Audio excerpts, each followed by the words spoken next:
ప్రతి ఒక్కరూ కూడా ఎందుకు వారి జీవితంలో కైలాష్ మానస సరోవర్ యాత్ర చేయాలి, చేస్తే నా జీవితం ఏదో మారిపోతుంది, నేను మారుతాను 100%, నా లైఫ్ ఏదో టర్నింగ్ పాయింట్ అక్కడే ఉంది, ఆ కనెక్టివిటీ నాకు కనిపిస్తుందని నమ్ముతారు, ఎందుకు ఆ స్థాయిలో ప్రయారిటీ ఇవ్వాలనుకుంటారు? అసలు ఏం సీక్రెట్స్ అక్కడ కనిపిస్తున్నాయి మీకు?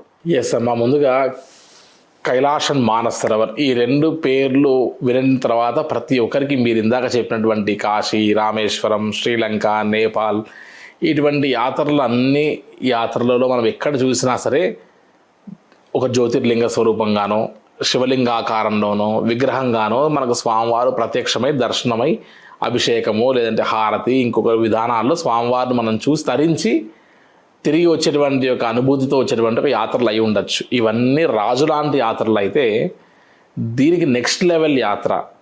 ఎక్కడైతే గుడి లేదు, గోపురం లేదు, విగ్రహం లేదు, అర్చన లేదు, అభిషేకం లేదు, ఇవేవి లేకుండా నెక్స్ట్ లెవెల్ అంటే ఇవన్నీ కూడా ఒక్కొక్క మెట్టు ఎక్కుతూ ఎక్కుతూ ఎక్కుతూ వెళ్ళాల్సిన సాధనాలు అనుకుంటే ఇవన్నీ అయిపోయిన తర్వాత డైరెక్ట్గా మన యొక్క శరీరంతో మన కంటితో సాక్షాత్తు శివపార్వతుల్ని దర్శించి తరించేటువంటి యొక్క యాత్రగా చెప్పేటువంటి యాత్ర అని చెప్పచ్చమ్మా.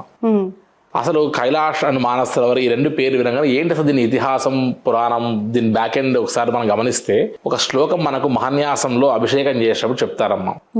కైలాస శిఖరే రమ్యే శంకరస్య శివాలయే దేవతాస్తత్ర మోదంతి తన్మే మన శివ సంకల్పమస్తు అని ఒక శ్లోకం చెప్తారు. అంటే ముక్కోటి దేవతలు సైతం రమణీయతని, ఆనందాన్ని, వారి యొక్క ఆహ్లాదాన్ని ఇవన్నీ పొందడానికి వారందరూ కూడా ఈ యొక్క భూప్రదేశంలో కైలాసగిరి చుట్టూ తిరుగుతూ ఆనందిస్తూ తరిస్తూ ఉండేటువంటి యొక్క అద్భుతమైనటువంటి యొక్క రమణీయమైనటువంటి ప్రదేశం ఈ కైలాసగిరి, భూ కైలాసము అని చెప్తారమ్మ. సో ముక్కోటి దేవతలు సైతమే రమణీయతను పొందడానికి వాళ్ళు కైలాస యాత్రకి వచ్చి కైలాసాన్ని చుట్టూ తిరుగుతూ ఉంటే ఇక మన మానవులకి అంతకంటే మించినటువంటి యొక్క అనుభూతి ఇస్తుంది. కాబట్టి ఖచ్చితంగా కైలాస యాత్రలో మనం మన కంటి ద్వారా శివపార్వతుల్ని దర్శించవచ్చు, తరించవచ్చు అనేటువంటిది వాస్తవమైన విషయం అమ్మ.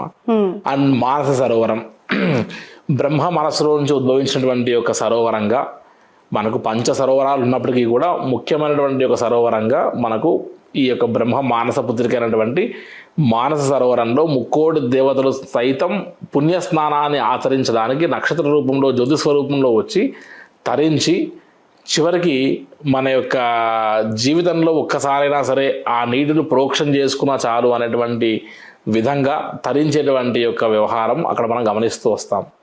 సో మనము ఇతిహాసాలు పురాణాలు మనం బ్యాక్ అండ్ వేర్ చూస్తే వశిష్ఠుల వారు, పంచ పాండవులు, తర్వాత రామాయణంలో ఉన్న ఘట్టాలు, తర్వాత ఆదిశంకరాచార్య స్వామి వారు చతురామ్నాయ పీఠాల్లో ప్రతిష్ఠించినటువంటి యొక్క శివలింగాల్ని కూడా ఈ కైలాస యాత్ర నుండి మానస సరోవరం నుండి తీసుకొచ్చినటువంటి యొక్క తరుణాలు ఈ రోజు వరకు కూడా ఎంతోమంది యతీశ్వరులు, ఆధ్యాత్మిక వ్యక్తులందరూ కూడా ఖచ్చితంగా ఈ యాత్ర చేసి తరించాలి అనేటువంటి యొక్క life time achievement, life time dream లాంటి యాత్ర. ఇలా చెప్పుకుంటూ వెళ్తే దాదాపుగా మనం ఎంత చెప్పినా తక్కువ అని చెప్పచ్చమ్మా. యాక్చువల్గా బుద్ధుడి యొక్క తల్లి మాయాదేవి పుణ్యస్నానాన్ని అక్కడ ఆచరించి సరోవరంలో నాకు యోగ్యమైనటువంటి ఒక సంతానాన్ని ప్రసాదించమని కోరితేనే గౌతమ బుద్ధుడు జన్మించాడు అని కూడా ప్రతీక ఉంది పురాణాల్లో. ఎస్, కాబట్టి ఇలా చెప్పుకుంటూ వెళ్తే కైలాసం మానస సరోవర్ యాత్ర అనేటువంటిది అది అన్ని యాత్రలకి రారాజు లాంటి యాత్ర అని చెప్పచ్చమ్మా. బట్ వందలు కాదు, వేలు కాదు, లక్షల మంది ట్రావెల్ చేయాలనుకునే ఒక స్పిరిచువల్ ట్రిప్, ఒక జర్నీ అది మానస్ కైలాస సరోవర్ యాత్ర. అసలు గుడి లేదు, గుడి తలుపులు లేవు, అర్చన లేదు, అభిషేకం లేదు, అసలు ఏమీ లేవు. కానీ అక్కడ శివుడు ఉన్నాడు అని నమ్మి వెళ్ళేవాళ్ళు అసలు ఏం చూస్తారు అక్కడ? ఇవేమీ లేకుండా ఆ శివయ్య దర్శనం కోసం పరుగు పరుగున వెళ్తూనే ఉంటుంది ఆ ప్రయాణం. అసలు ఎలా వర్ణించగలుగుతారు దాన్ని మీరు? వై? బికాజ్ నాకు తెలిసి మీరు ఇప్పుడు ఒక 50 times వెళ్ళొచ్చారా? ఈజీగా నేను పరిక్రమ దాదాపుగా 6 సార్లు పైన చేసి ఉండొచ్చు అమ్మా. సో ఎవ్రీ ఇయర్ అట్లీస్ట్ ఒక 4 to 5 times కంపల్సరీ నేను పరిక్రమ కూడా చేయాలి.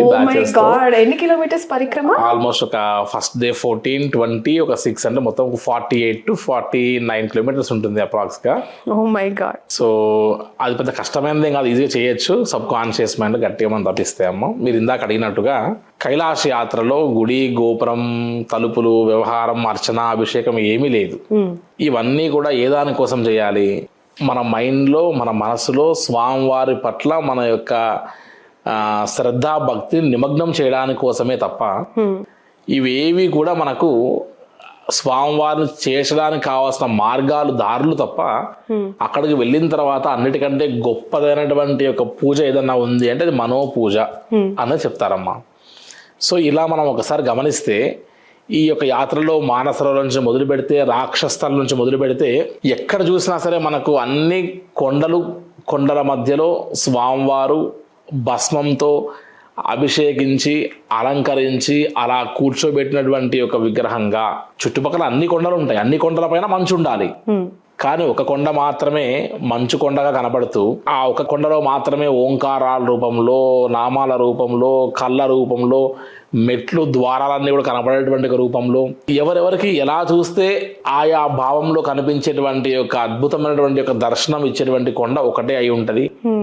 అన్ని గిరుల మధ్యలో ఆ ఒక్క కొండ మాత్రమే ఇదే కైలాస యాత్ర, ఇది కైలాసగిరి, ఇందులోనే మనకు శివపార్వతులు దర్శనం ఇస్తున్నారు అనేటువంటిది యాత్రకు వచ్చినటువంటి వారిలో నాకు అనిపించినట్టుగా మీకు అనిపించకపోవచ్చు, మీకు అనిపించినట్టుగా ఇంకొకరికి అనిపించకపోవచ్చు, కానీ ప్రతి ఒక్కరు వారి సబ్ కాన్షియస్ మైండ్లో నేను ఏదో ఒక పాయింట్ ఆఫ్ యాత్రలో నేను నా కళ్ళతో శివపార్వతులను దర్శించాను తరించాను అనేటువంటి ఆధ్యాత్మికమైనటువంటి ఒక ప్రగాఢమైన విశ్వాసంతోనే తిరిగి వస్తారు తప్ప నేను కైలాస యాత్రకి వెళ్ళా కేవలం సరోవరం చూసా, కేవలం ఒక కొండ చూసా, నేను కైలాస గిరిని మాత్రమే చూసా, నాకు ఆ ఫీల్ అనిపించలేదు అనేటువంటి వారిని ఒక్కరిని కూడా మనం చూడమమ్మా. Oh my god. సో ఇవన్నీ యాత్రలు చిన్న చిన్న యాత్రలన్నీ ఒక ఎత్తు కైలాస యాత్ర అనేటువంటిది ఒక ఎత్తు. సో లైఫ్ లో రారాజు లాంటి యాత్ర, సంకల్పించంగానే ఆయన పిలిస్తే మనం వెళ్ళేటువంటి ఒక యాత్ర. సో ఇలా ఎన్ని చెప్పుకున్నా సరే కైలాస యాత్ర ఈజ్ అల్టిమేట్ అండ్ ప్రతి ఒక్కరికి లైఫ్ టైం టాస్క్ గా మిగిలేటువంటి ఒక యాత్రగా చెప్పచ్చమ్మా.